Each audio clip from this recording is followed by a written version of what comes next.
Nossa entrevista em dobro, um papo bastante interessante que a gente tem primeiramente aqui com a Gisele Eneli, nossa crânio que vocês já conhecem, né? Cientista política, socióloga.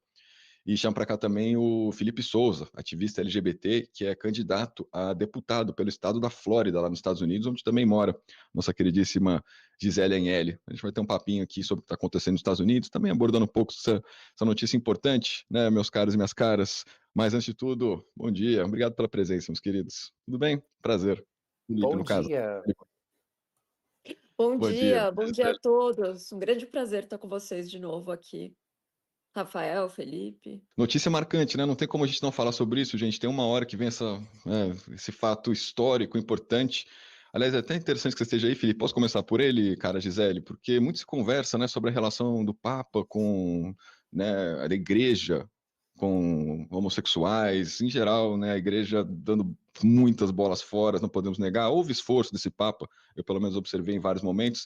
Talvez poderia ser mais, né? Mas você tem uma opinião, Felipe, sobre como a igreja tem lidou mais propriamente ao longo do papado do Francisco com homossexualidade, né, com pessoas homossexuais. Ele chegou a pregar bênção para pessoas homossexuais, ao mesmo tempo não reconhecem casamentos, é uma coisa meio relativa. Você tem uma opinião sobre isso, meu cara?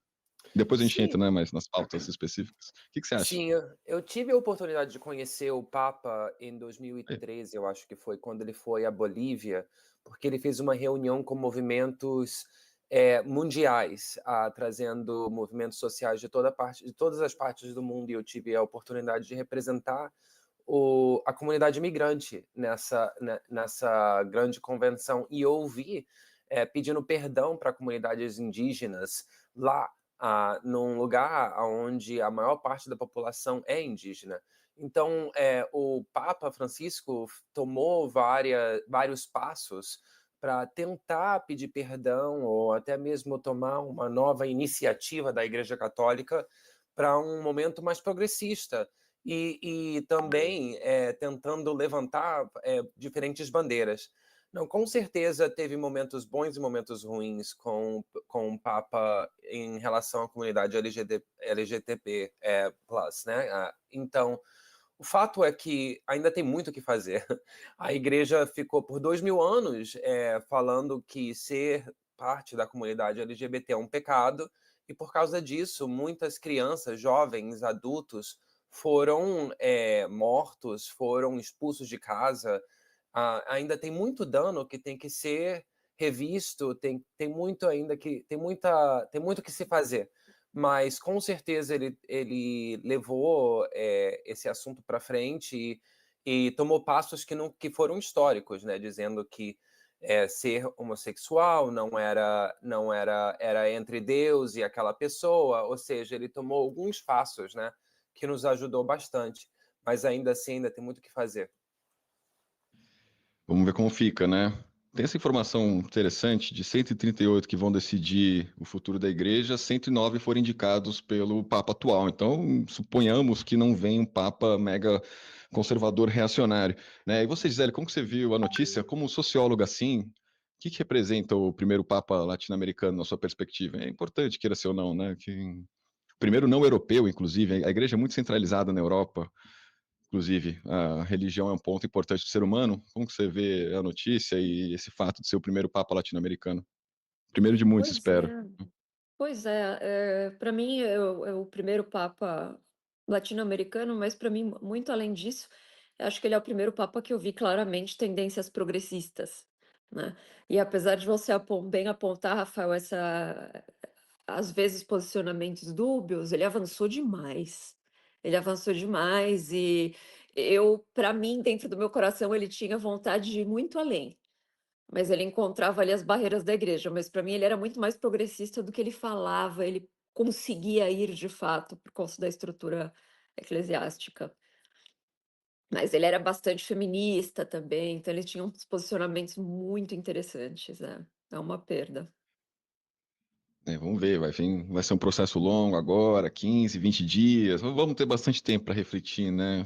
Exatamente onde vai parar a igreja. Mas vamos entrar nas notícias mais políticas propriamente, meus caros e minhas caras, porque o mundo que o Papa deixa, apesar de todos os seus esforços, não é um mundo de luzes, vamos dizer assim, né? Até para citar um termo meio religioso nesse sentido. Nos Estados Unidos, o cenário é grave. A gente mencionou. Aliás, você vai ser candidato pela Flórida? Me conta um pouco sobre isso antes, meu caro. Como que é isso aí? Brasileiros que disputam? Já houve um brasileiro, né, eleito deputado, que era aquele cara que acabou caçado, inclusive, né? Não vou nem mencionar o nome, alguém que eu espero que desapareça na história. Mas como que é isso aí? Uma candidatura que você promove? Como é que estão as perspectivas por aí? A Flórida não está num momento muito progressista também, né, meu cara? Como a gente tem conversado com a Gisele por aqui. Pelo contrário, na verdade, né? Conta um pouco pra gente como que é isso. Não. Eu vou ser o primeiro brasileiro deputado estadual aqui na Flórida, quando ele Olha, eleito, né? Com a ajuda da comunidade como tal. Enfim, eu sou um ativista. Eu comecei aqui no o meu ativismo em 2006 com a comunidade imigrante. Logo, fiquei também bem engajado com a comunidade LGBT e, enfim, foi dessa maneira que eu comecei a estar mais ah, ativo de maneira política aqui. E esse ano passado, quando o Trump foi eleito, eu acho que todos nós ficamos, de alguma maneira, pensando como é que a gente vai atravessar esse período, como é que a gente vai conseguir levantar as nossas vozes de maneira na qual não tenha outra opção que senão nos escutar. E foi dessa maneira que a deputada que hoje em dia está no cargo que eu estou que eu estou me colocando, que ela está terminando agora os últimos 8 anos dela, ela vai agora começar a se candidatar para prefeita de Orlando, e ela perguntou se eu gostaria de levar à frente o que ela tem feito nesses últimos 8 anos. O nome dela é Ana Eskamani, ela é a primeira iraniana a conseguir um cargo político aqui na Flórida também. Eu serei o primeiro brasileiro, ou seja, a gente ainda assim levantando as nossas bandeiras progressistas, mas também as nossas culturas, né? Porque nesse momento onde ser imigrante é quase um crime, digamos aqui, levantar vozes imigrantes é muito importante. fundamental. A eleição são essas eleições para o legislativo, né, que você vai disputar, que é em novembro, é isso? Exato, novembro de 2026. Então, aqui, a forma que aqui O funciona, ano aqui a que vem, primeira, tá? é que aqui a forma que as eleições funcionam é que tem 2 partidos, né, principais, o democrata e o republicano. Então a primeira parte é que eles chamam de primaries ou primárias, que acontecem em agosto do ano que vem. Então, agora o que eu estou fazendo, eu estou me candidatando para ser o candidato dos democratas para esse cargo.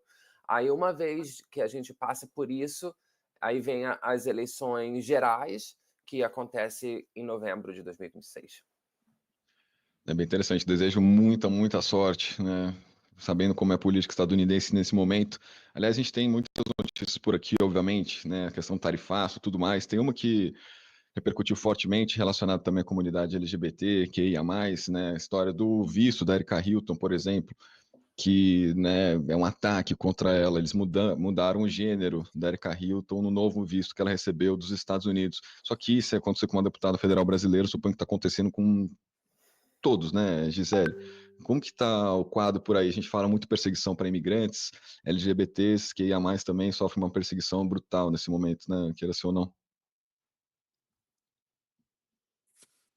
Então, pois é, Rafael, falando especificamente sobre esse incidente da Erika Hilton, né, e por ela não ser só uma cidadã normal, ela ter sido eleita e ser uma deputada e tratar-se também de um visto diplomático, a gente tem alguns agravantes aqui para mim que precisam ser pontuados, né? Então, os Estados Unidos não estão agora só promovendo políticas atacando políticas de inclusão, como diversidade e inclusão que a gente viu tanto, mas também institucionalizando a exclusão como uma doutrina de Estado, né?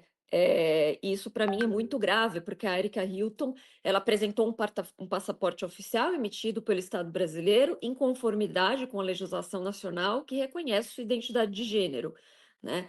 E a atitude dos Estados Unidos foi um flagrante desrespeito, não apenas aos direitos humanos da Erika Hilton, mas também à soberania do Brasil como tal, né?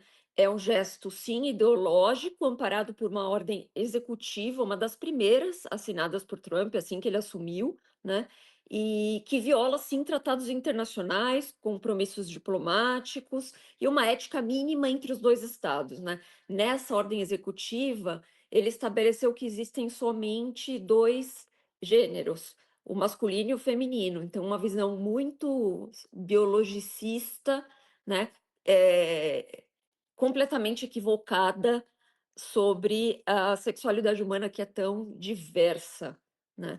E, o que deixa esse episódio para mim mais complicado também é o quanto, a gente vinha falando do público e privado, e essa confusão que está também no Trump, agora eu incluo a camada de separação entre igreja e Estado também, né. E a gente falando aqui do Papa, essa é uma camada importante, porque isso também tem muito a ver com esse aspecto, esse novo cristianismo também que ele está ideológico, que está embrenhado também no governo Trump, né. Vai contra a igualdade de proteção legal, que é a 14ª emenda.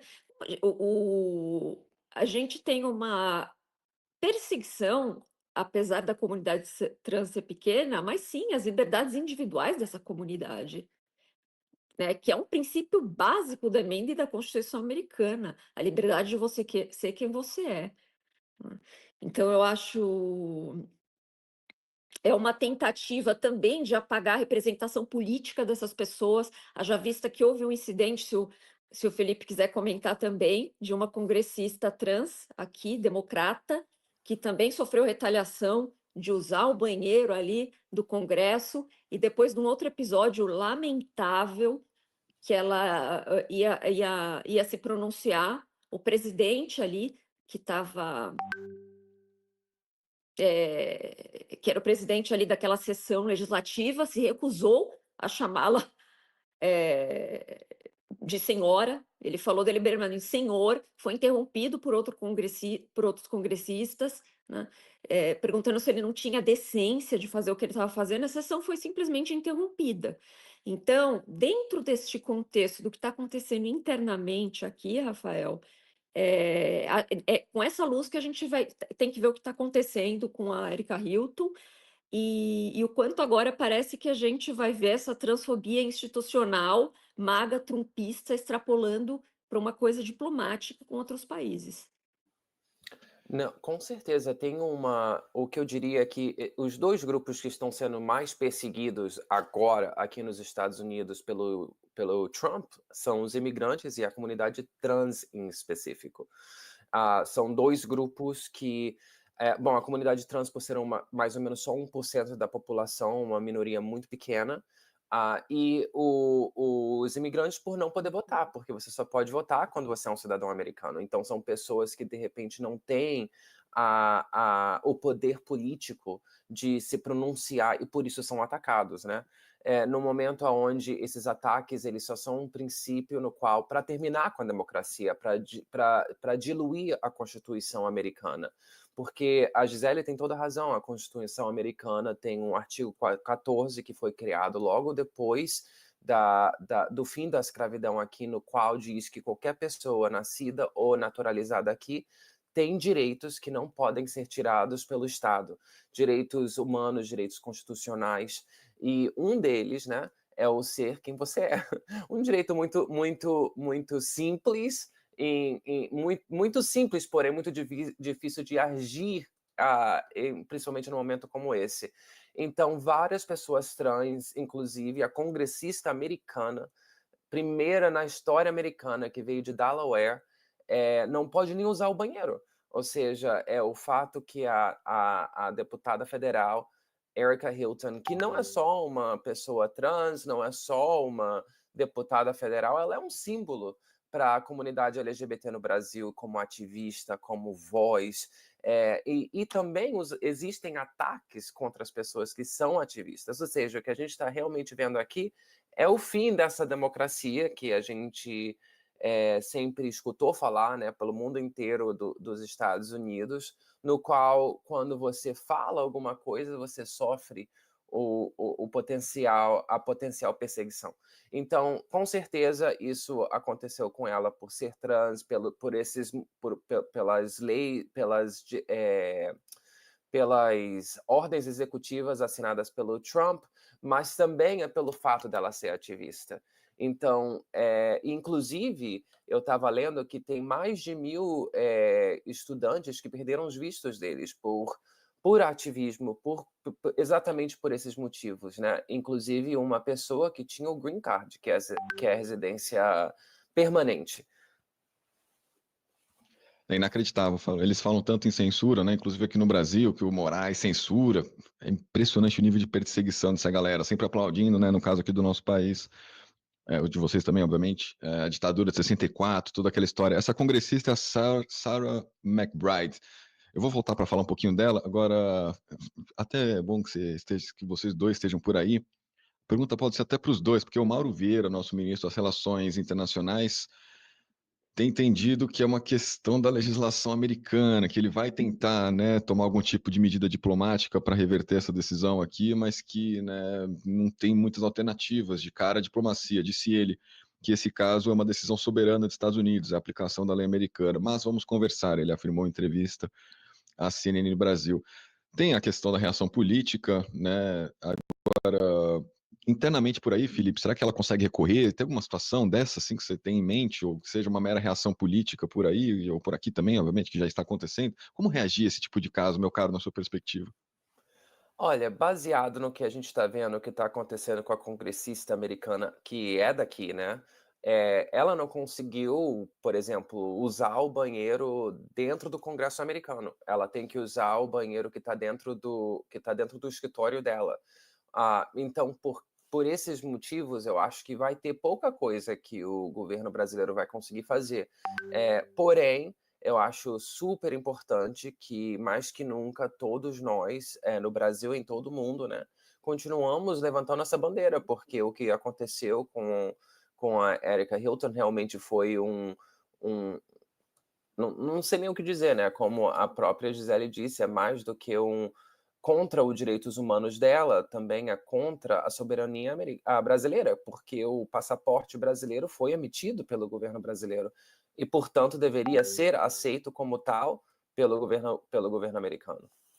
Você tem em mente, Gisele, alguma iniciativa ou fortalecer posicionamentos políticos, né? Como reagir a essa situação, minha cara? Alguma ideia por aí nesse Eu acho sentido? que haja vista de como o Felipe falou, eu concordo em gênero e número, haja visto que a gente está vendo o que está acontecendo aqui internamente, não há muito o que fazer. E o princípio ideológico do Trump é muito ancorado na excepcionalidade americana nas relações internacionais, que seria a soberania dos Estados Unidos sobre qualquer diplomacia, né? E essa arrogância desse princípio tá em alta.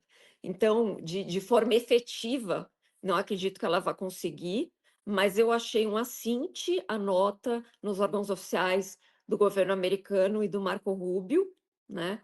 Ele colocou ali que ele tem falado isso muito com relação aos estudantes internacionais, essa retórica de que você estar nos Estados Unidos é um privilégio, não um direito, portanto, a partir disso, a narrativa deles para justificar que os estudantes não deveriam estar se engajando em manifestações, que é um direito constitucional para todo mundo que está em solo americano, independente do seu status legal, ele soltou uma nota aqui no Brasil, Marco Rubio, falando a mesma coisa, não citando diretamente a Erika Hilton, mas em português e claramente ali, se referindo a ela também, uma nota política.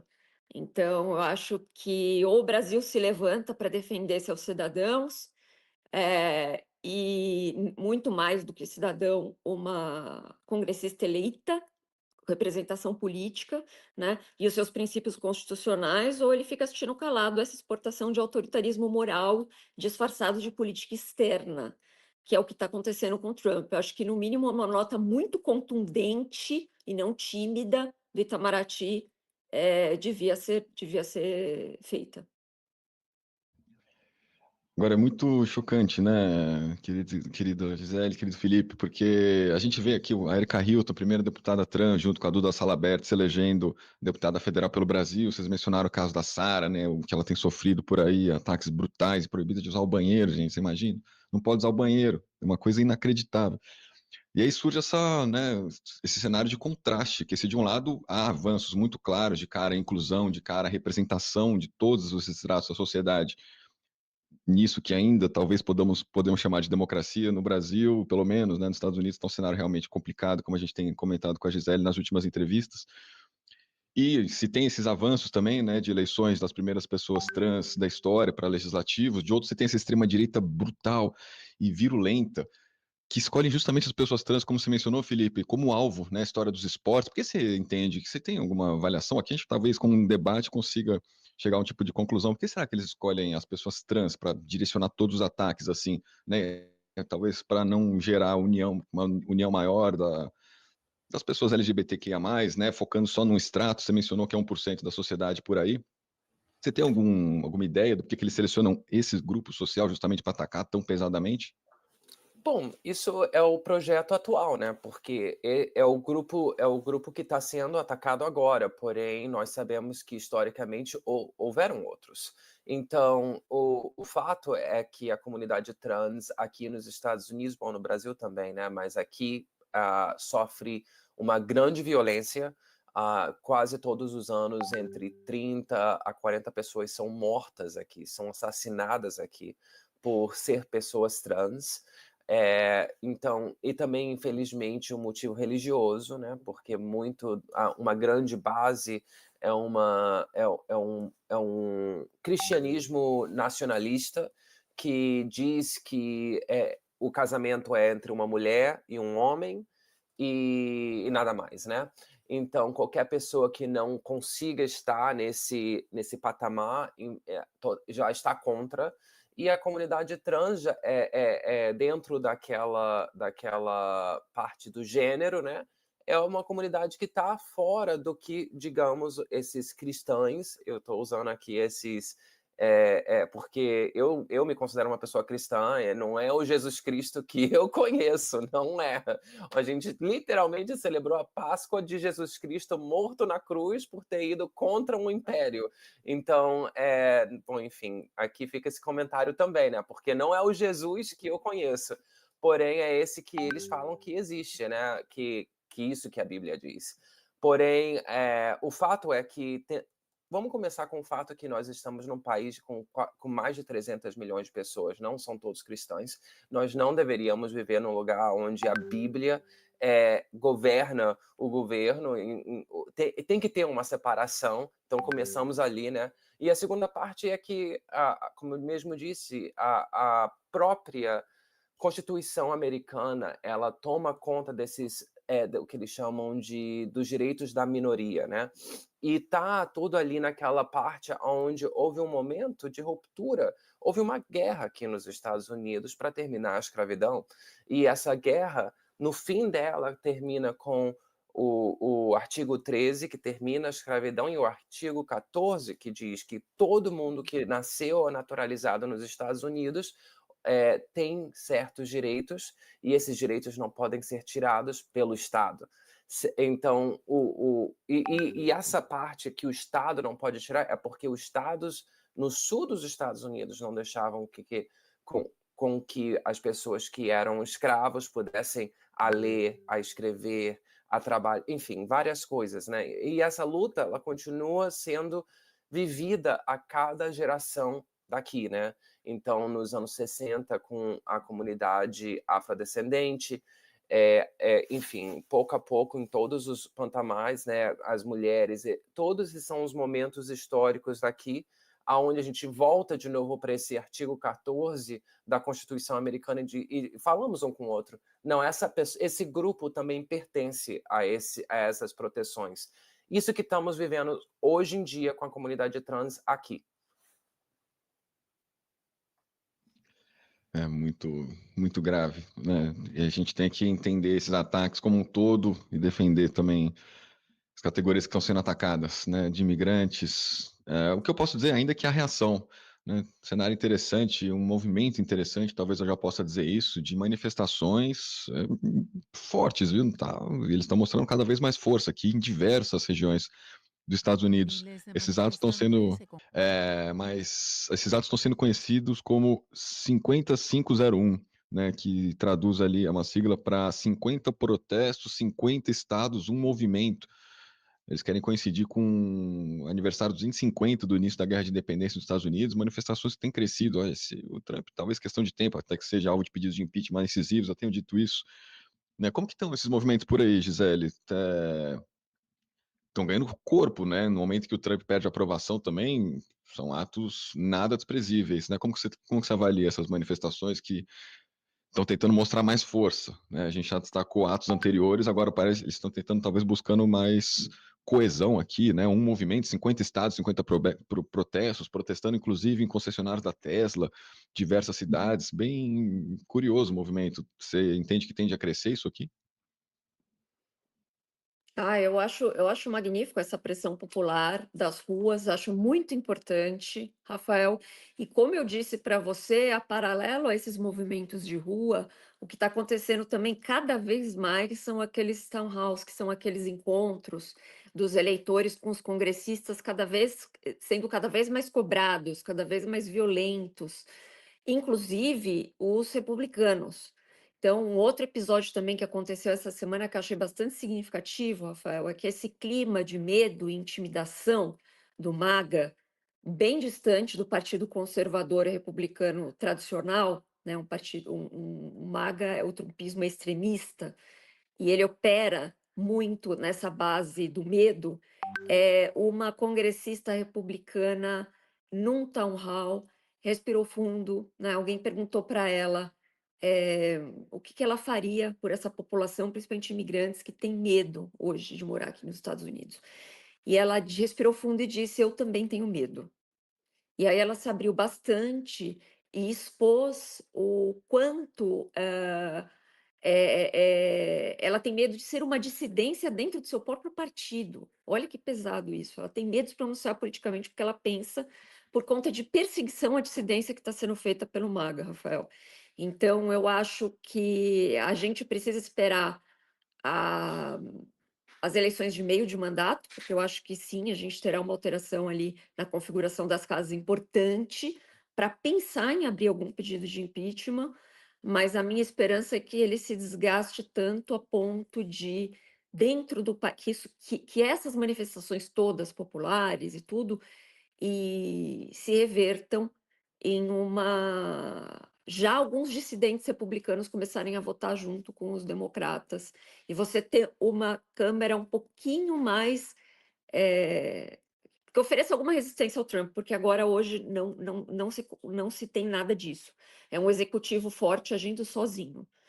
E aí, Rafael, até complementando, eu gostaria de complementar a conversa que a gente estava tendo sobre a comunidade trans, e inclusive aqui no Brasil, é muito importante a gente salientar que toda essa retórica se transforma em falta de políticas públicas específicas para essa comunidade, que são muito importantes, porque os crimes contra a comunidade trans, eles têm, quando a gente olha para a violência contra a mulher, enfim, o Brasil avançou tanto colocando a Lei Maria da Penha, incluindo né, na contramão do que a gente está falando. A gente tem que falar muito bem dessas iniciativas.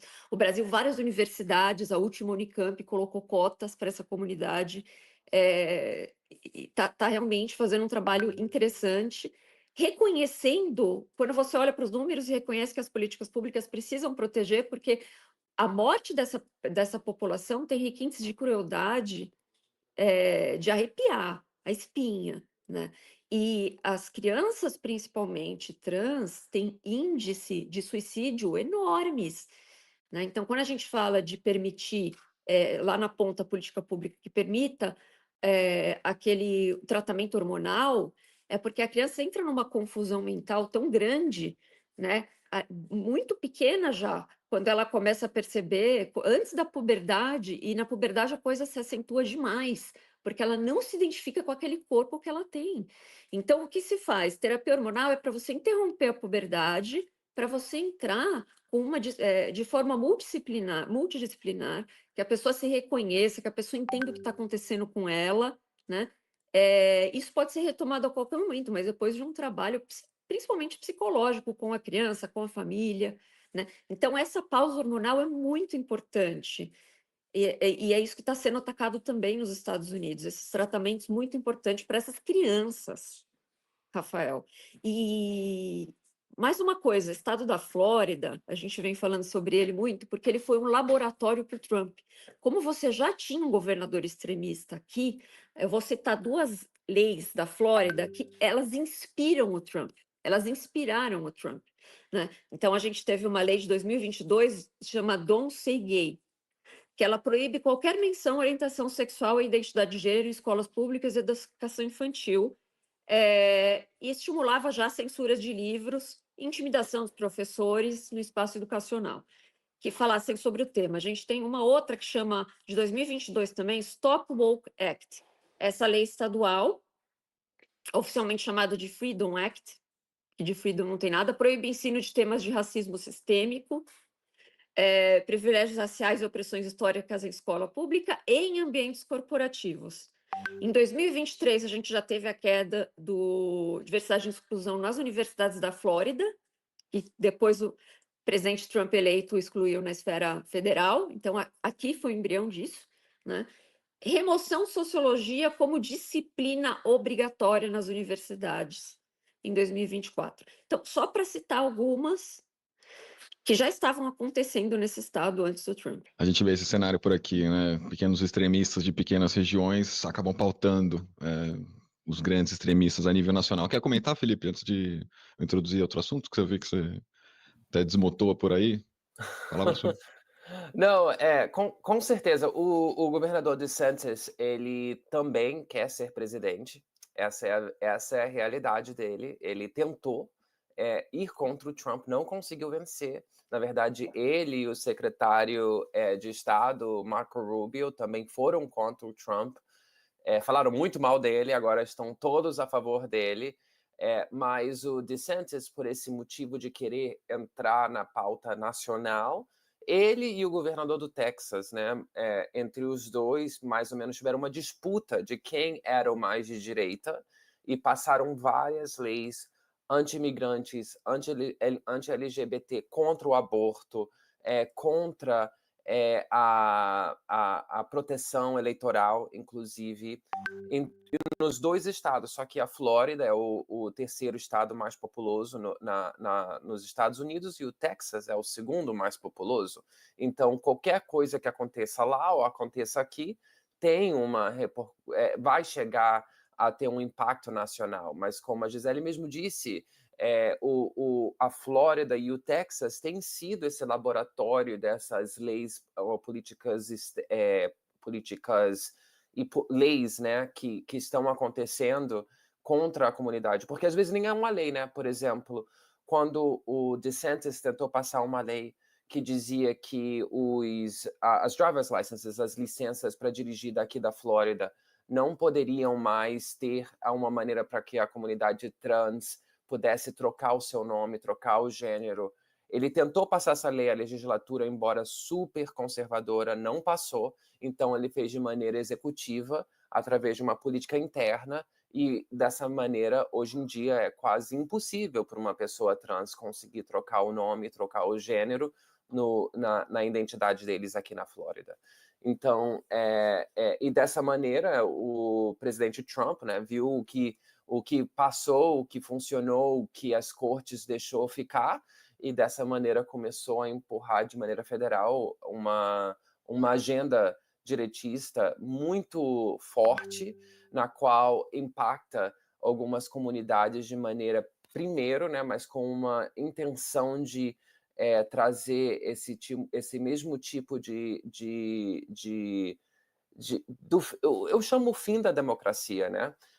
Onde a gente não pode se pronunciar, onde a gente tem medo de comunicar os nossos pensamentos políticos e quem somos, mas começou tudo aqui, né? Aqui no Texas. É muito marcante isso. Bom, o Márcio deixa uma questão aqui, caríssima Gisele, que talvez você possa nos ajudar a entender, né? Marco Rubio disse que o Trump está abandonando conversas de paz na Ucrânia. Ele pede uma avaliação se seria um sinal de neutralidade, de apoio à Ucrânia.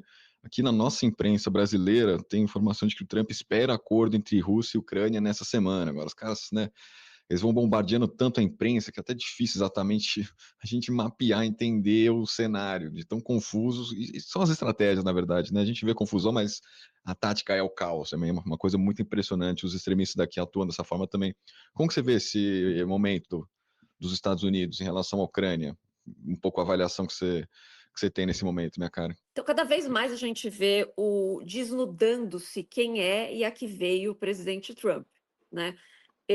Então, a gente está na mesma linha do rompimento dele com ali a OTAN, com os países da Europa. Ele não está realmente interessado na paz, na guerra da Ucrânia e da Rússia. A gente viu claramente ali nas conversas que ele teve, no que se desenrolou até agora, o, o interesse dele ali nas terras raras da Ucrânia, que talvez se acentue, haja visto o que a China está fazendo agora de sanção com relação às terras raras e o que falta para os Estados Unidos nessa área, e o interesse dele foi ali, foi pilhar a Ucrânia, né? E aproveitar tudo que já foi doado de dinheiro como um instrumento de bullying ali, para também pegou uma estação ali de energia, né, para administrar também. Se a gente for ver ali no que aconteceu de fato, foi isso, né? E se aproximou cada vez mais com o Putin, né? O Putin que não sofreu as tarifas, o Putin que agora não está mais nas políticas